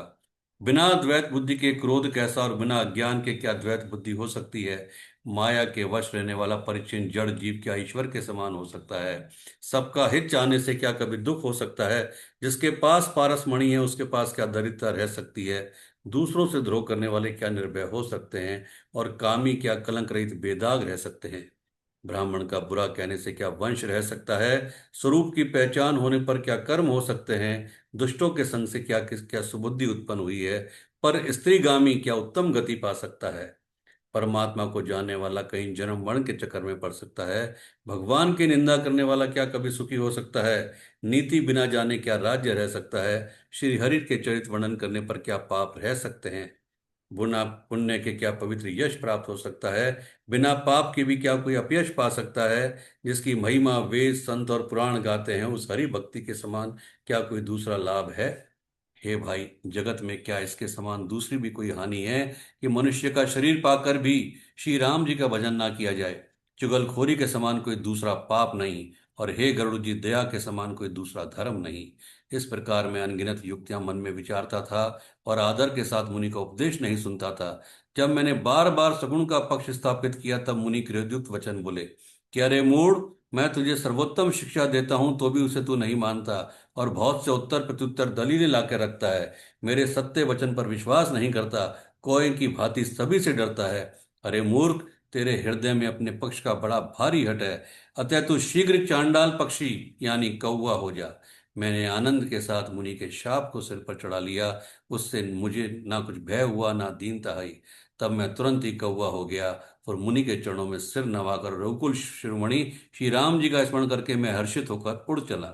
शिव जी कहते हैं कि हे उमा, जो श्री राम जी के चरणों के प्रेमी हैं और काम अभिमान तथा क्रोध से रहित हैं, वे जगत को अपने प्रभु से भरा हुआ देखते हैं, फिर वे किसी से वैर नहीं करते। काकभूषण जी ने कहा कि हे पक्षीराज गौड़ जी सुनिए, इसमें ऋषि का कुछ भी दोष नहीं था। रघुवंश के विभूषण श्री राम जी ही सबके हृदय में प्रेरणा करने वाले हैं। कृपा सागर प्रभु ने मुनि की बुद्धि को भोली करके बुलावा देकर मेरे प्रेम की परीक्षा की थी। मन वचन और कर्म से जब प्रभु ने मुझे अपना दास जान लिया, तब भगवान ने मुनि की बुद्धि फिर पलट दी।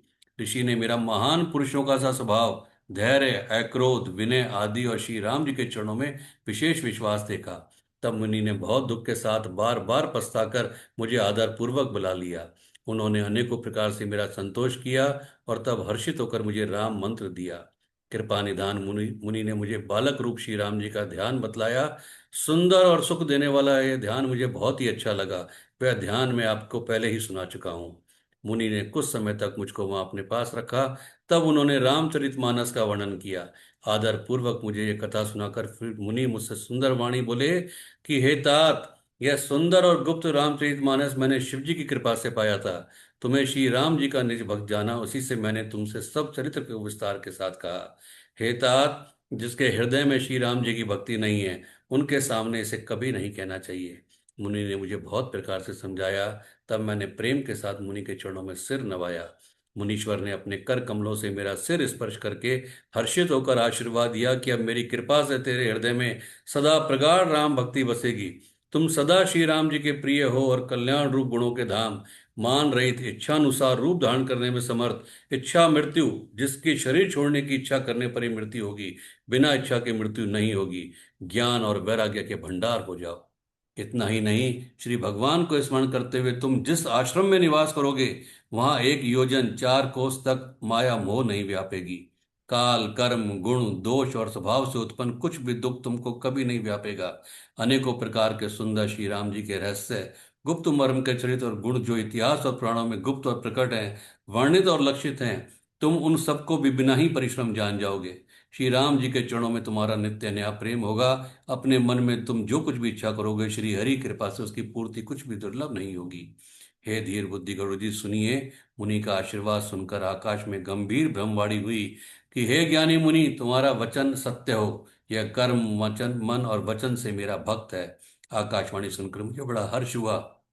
मैं प्रेम में मग्न हो गया और मेरा सब संदेह जाता रहा। तदंतर मुनि की विनती करके आज्ञा पाकर उनके चरण कमलों में बार बार सिर नवाकर मैं हर्ष सहित इस आश्रम में आया। प्रभु श्री राम जी की कृपा से मैंने दुर्लभ वर पा लिया। हे पक्षीराज, मुझे यहाँ निवास करते समय 27 कल्प बीत गए। मैं यहाँ सदा श्री रघुनाथ जी के गुणों का गान किया करता हूँ और चतुर पक्षी उसे आदर पूर्वक सुनते हैं।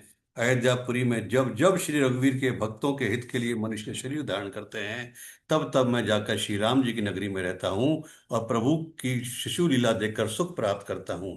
फिर हे पक्षीराज, श्री राम जी के शिशु रूप को हृदय में रखकर मैं अपने आश्रम में आ जाता हूँ।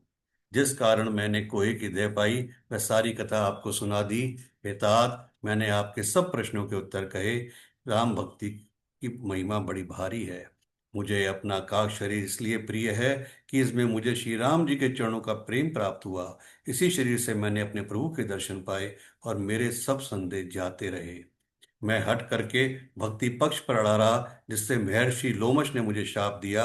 परंतु उसका फल यह हुआ कि जो मुनियों को भी दुर्लभ है, वरदान मैंने पाया। भजन का प्रताप तो देखिए। जो भक्ति की ऐसी महिमा जानकर भी उसे छोड़ देते हैं और केवल ज्ञान के लिए साधन करते हैं, वे मूर्ख घर पर खड़ी हुई कामधेनु को छोड़कर दूध के लिए मदार के पेड़ को खोजते फिरते हैं। हे पक्षीराज सुनिए। जो लोग श्री हरि भक्ति को छोड़कर दूसरे उपायों से सुख चाहते हैं, वे मूर्ख और जड़ करने वाले अभागे बिना ही जांच के तैरकर महासमुद्र के पार जाना चाहते हैं। शिव जी कहते हैं कि हे भवानी, भुषुंडी के वचन सुनकर गरुड़ जी हर्षित होकर कोमल वाणी से बोले, हे प्रभु, आपके प्रसाद से मेरे हृदय में अब संदेह, शोक, मोह और भ्रम कुछ भी नहीं रहा। मैंने आपकी कृपा से श्री राम जी के पवित्र गुण समूह को सुना और शांति प्राप्त की। हे प्रभु, अब मैं आपसे एक बात और पूछता हूँ। हे कृपा के सागर, मुझे समझा कर कहिए। संत, मुनि, वेद और पुराण ये कहते हैं कि ज्ञान के समान दुर्लभ कुछ भी नहीं। हे गोसाई, वही ज्ञान मुनि ने आपसे कहा, परंतु आपने भक्ति के समान उसका आदर नहीं किया। हे कृपा के धाम, हे प्रभु, ज्ञान और भक्ति में कितना अंतर है, यह सब मुझसे कहिए। गरुड़ जी के वचन सुनकर सुजान काक भूषणी जी ने सुख माना और आदर के साथ कहा कि भक्ति और ज्ञान में कुछ भी भेद नहीं है। दोनों ही संसार से उत्पन्न क्लेशों को हर लेते हैं। हे नाथ, मुनीश्वर इनमें से कुछ अंतर बताते हैं कि हे पक्षी श्रेष्ठ, उसे सावधान होकर सुनिए। हे हरिवान सुनिए। ज्ञान, वैराग्य, योग, विज्ञान ये सब पुरुष हैं। पुरुष का प्रताप सब प्रकार से प्रबल होता है। अबला माया स्वाभाविक ही निर्बल और जाति जन्म से मूर्ख होती है। परंतु जो वैराग्यवान और धीर बुद्धि पुरुष हैं, वह स्त्री को त्याग सकते हैं, ना कि वे कामी पुरुष जो विषयों के वश में हैं, स्त्रियों के गुलाम हैं और श्री रघुवीर के चरणों से विमुख हैं। विज्ञान के भंडार मुनि भी मृग नैनी युवती स्त्री के चंद्रमुख को देखकर विवश उसके अधीन हो जाते हैं। हे गरुड़ जी, साक्षात भगवान विष्णु की माया ही स्त्री रूप से प्रकट है। यहाँ मैं कुछ पक्षपात नहीं रखता, वेद पुराण और संतों का मत ही कहता हूँ। हे गरुड़ जी, अनुपम रीति है कि एक स्त्री के रूप पर दूसरी स्त्री मोहित नहीं होती। आप सुनिए, माया और भक्ति ये दोनों ही स्त्री वर्ग की हैं, यह सब कोई जानते हैं। फिर श्री रघुवीर को भक्ति प्यारी है, माया बेचारी तो निश्चय ही नाचने वाली है, नटनी नाम मात्र है। श्री रघुनाथ जी भक्ति के विशेष अनुकूल रहते हैं, इसी से माया उससे अत्यंत डरती है। जिसके हृदय में उपमा रहित और उपाधि रहित विशुद्ध राम भक्ति सदा बिना किसी बाधा के बसती है, उसे देखकर माया सकुचा जाती है। उस पर वे अपनी प्रभुता कुछ भी नहीं चला सकती। ऐसा विचार करी जो विज्ञानी मुनि हैं, वे भी सब सुखों की खान भक्ति की याचना करते हैं। श्री रघुनाथ जी का यह रहस्य गुप्त मर्म जल्दी कोई नहीं जान पाता। श्री रघुनाथ जी की कृपा से जो इसे जानता जाता है, उसे स्वप्न में भी मोह नहीं होता। हे सुचूतर गरुड़ जी, ज्ञान और भक्ति का और भेद सुनिए, जिसके सुनने से श्री राम जी के चरणों में सदा एक रस प्रेम होता है। हे तात, ये अकथनीय कहानी सुनिए। वह समझते ही बनती है, कहीं नहीं जा सकती। जीव ईश्वर का अंश है। वह अविनाशी, चेतन, निर्मल और स्वभाव से ही सुख की राशि है। हे गोसाई, वह माया के वशीभूत होकर तोते और वानर की भांति अपने आप ही बंध गया। इस प्रकार जड़ और चेतन में ग्रंथि पड़ गई। यद्यपि वह ग्रंथि मिथ्या ही है, तथापि उसके छूटने में कठिनता है। तभी से जीव संसारी जन्म मरने वाला हो गया। अब ना तो गांठ छूटती है और ना वह सुखी होता है। वेदों और पुराणों ने बहुत प्रकार से उपाय बताए, पर वह ग्रंथि छूटती नहीं, अधिकाधिक उलझती ही जाती है। जीव के हृदय में अज्ञान रूपी अंधकार विशेष रूप से छा रहा है। इससे गांठ देख ही नहीं पड़ती, छूटे तो कैसे। जब कभी ईश्वर ऐसा संयोग उपस्थित कर देते हैं, तब वह कजाति छूट जाती है। श्री हरि की कृपा से यदि सात्विकी शुद्ध रूपी सुंदर गो हृदय रूपी घर में आकर बस जाए, असंख्य जप तप व्रत यम नियम आदि शुभ धर्म और आचार जो श्रुतियों ने कहे हैं, उन्हीं धर्माचार रूपी हरे तृष्णो घास को जब वह गौ चरे और आस्तिक भाव रूपी छोटे बछड़े को पाकर वह निवृत्ति है, विश्वास बर्तन है, निर्मल मन जो स्वयं अपना दास है, अपने वश में है, धोने वाला अहीर है। हे भाई, इस प्रकार धर्माचार्य में प्रवत सात्विकी शुद्धा रूपी गौ से भाव निवृत्ति और वश में किए हुए निर्मल मन की सहायता से परम धर्म में दूध धूकर उसे निष्काम भाव रूपी अग्नि पर भली भांति उठाने से, क्षमा और संतोष रूपी हवा से उसे ठंडा करने से, धैर्य तथा शम रूपी जामन देकर उसे जमाने से, तब प्रसन्नता रूपी कमोरी में तत्व विचार रूपी मतनी से, दम इंद्रिय दमन के आधार पर दम रूपी खंबे आदि के सारे और सुंदर वाणी रूपी रस्सी लगाकर उससे मथे और उसमें से निर्मल सुंदर और अत्यंत पवित्र वैराग्य रूपी मक्खन निकाल ले। तब योग रूपी अग्नि प्रकट करके उसमें समस्त शुभाशुभ कर्म रूपी धन लगा दे। सब कर्मों को योग रूपी अग्नि में भस्म कर दे। जब वैराग्य रूपी मक्खन का ममता रूपी मल जल जाए, तब बचे हुए ज्ञान रूपी घी को ठंडा करे। तब विज्ञान रूपिणी बुद्धि उस निर्मल घी को पाकर उससे चित्त रूपी दिए को भरकर समता की दीवट बनाकर उस पर उससे दृढ़ता पूर्वक जमा कर रखे। जागृत, स्वप्न और सुषुप्ति तीनों अवस्थाएं सत्व रजतम तीन गुण रूपी कपास से तुरीयावस्था रूपी रुई को निकालकर और फिर उसे संवार कर उसकी सुंदर कड़ी बत्ती बनावे। इस प्रकार तेज की राशि विज्ञान में दीपक को जलावे, जिसके समीप जाते ही मद आदि सब पतंगे जल जाएं। सोहमअस्मि, वह ब्रह्मा मैं हूँ। यह जो अखंड तैल धारावत कभी ना टूटने वाली वृत्ति है, वही उस ज्ञान दीपक की परम प्रचंड दीप शिखा लौ है। इस प्रकार जब आत्मानुभव के सुख का सुंदर प्रकाश फैलता है, तब संसार के मूल भेद रूपी भ्रम का नाश हो जाता है और महान बलवती अभिधा के परिवार मोह आदि का अपार अंधकार मिट जाता है। तब वही विज्ञान रूपिणी बुद्धि आत्मा अनुभव रूप प्रकाश को पाकर हृदय रूपी घर में बैठकर उस जड़ चेतन की गांठ को खोलती है। यदि वे विज्ञान रूपिणी बुद्धि उस गांठ को खोलने पावे, तब यह जीव कृतार्थ हो जाता है। परंतु हे पक्षीराज गरुड़ जी, गांठ खोलते हुए जानकर माया फिर अनेकों विघ्न करती है। हे भाई, वे बहुत सी रिद्धि सिद्धि को भेजती है, जो आकर बुद्धि को लोभ दिखाते हैं, और वे रिद्धि सिद्धियां कल कला बल और छल करके समीप जाती और आंचल की वायु से उस ज्ञान रूपी दीपक को बुझा देती हैं। यदि बुद्धि बहुत ही सियानी हुई, तो वह उन रिद्धि सिद्धियों को अहित कर हानिकर समझकर उनकी ओर ताकती भी नहीं। इस प्रकार यदि माया के विघ्नों से बुद्धि को बाधा ना हुई, तो फिर देवता उपाधि विघ्न करते हैं। इंद्रियों के द्वार हृदय रूपी घर के अनेकों झरोखे हैं। वहां अनेक प्रकार के देवता अड्डा जमा कर बैठे हैं। जो ही वे विषय रूपी हवा को आते देखते हैं, त्यों ही हठपूर्वक किवाड़ खोल देते हैं। जो ही वह तेज हवा हृदय रूपी घर में जाती है, तो ही वह विज्ञान रूपी दीपक बुझ जाता है। गांठ भी नहीं छूटती और वह आत्मानुभव रूप प्रकाश भी मिट जाता है। विषय रूपी हवा से बुद्धि व्याकुल हो गई, सारा करा कराया चौपट हो गया। इंद्रियों और उनके देवताओं को ज्ञान स्वाभाविक ही नहीं सुहाता, क्योंकि उनकी विषय भोगों में सदा ही प्रीति रहती है। और बुद्धि को भी विषय रूपी हवा ने बावली बना दिया। तब फिर दोबारा उस ज्ञान दीपक को उसी प्रकार कौन जलावे। इस प्रकार ज्ञान दीपक के बुझ जाने पर तब फिर जीव अनेकों प्रकार से संसृति जन्म मरण आदि के क्लेश पाता है। हे पक्षीराज, हरि की माया अत्यंत दुस्तर है, वह सहज में ही तरी नहीं जा सकती। श्री राम जय राम जय जय राम। श्री राम जय राम जय जय राम। श्री राम जय राम जय जय राम। जय श्री राम जय श्री राम जय जय श्री राम। आज आप मॉर्निंग में नहीं थे ज्योति जी? तो जी वो मैंने 26 तक का ही देखा, तो मुझे लगा कल लास्ट था, और मैंने आज ज्वाइन नहीं किया। मैं तो घर पे ही थी, बाद में शाम को मैंने सुना फिर पूरा बैठ के। वही मुझे लगा आज क्या हुआ, आज कहाँ चले गए। हाँ, वो क्योंकि मैंने ना एक्चुअली 12 बज के कितना 14 मिनट्स पे चेक भी किया लिंक के साथ कि स्टार्ट हो, पर शायद वो थोड़ा सा लेट स्टार्ट हुआ और इसीलिए मैंने मिस कर दिया। क्योंकि मुझे था कि भाई एक दिन बाकी है, पर उधर 26 दिखा रहा था। तो फिर उसके बाद मैंने नहीं ट्राई किया, और फिर उसमें मैंने आज सोचा था कि भैया ट्यूसडे तो सुंदरकांड पढ़ूंगी। वो पढ़ने बैठ गई तो मेरे 2:15 फिर वहीं हो गए, तो फिर मेरा रह गया वो। कोई बात नहीं, जैसी प्रभु की इच्छा। चलिए। हम्म। राधे। गुरुजी, हाँ जी, बोलिए। सुनते सुनते सारी तैयारी कर ली, आशीर्वाद दीजिए। अच्छा, तैयारी हो गई? गणेश। हाँ। चलिए, बहुत बढ़िया, बहुत ही बढ़िया, चलिए कीजिए। कितने दिन का बस कर रहे हैं? आप बताइए जो आप आदेश दे। नहीं, आपने भी तो सोचा होगा ना कितने दिन का कर रही हैं।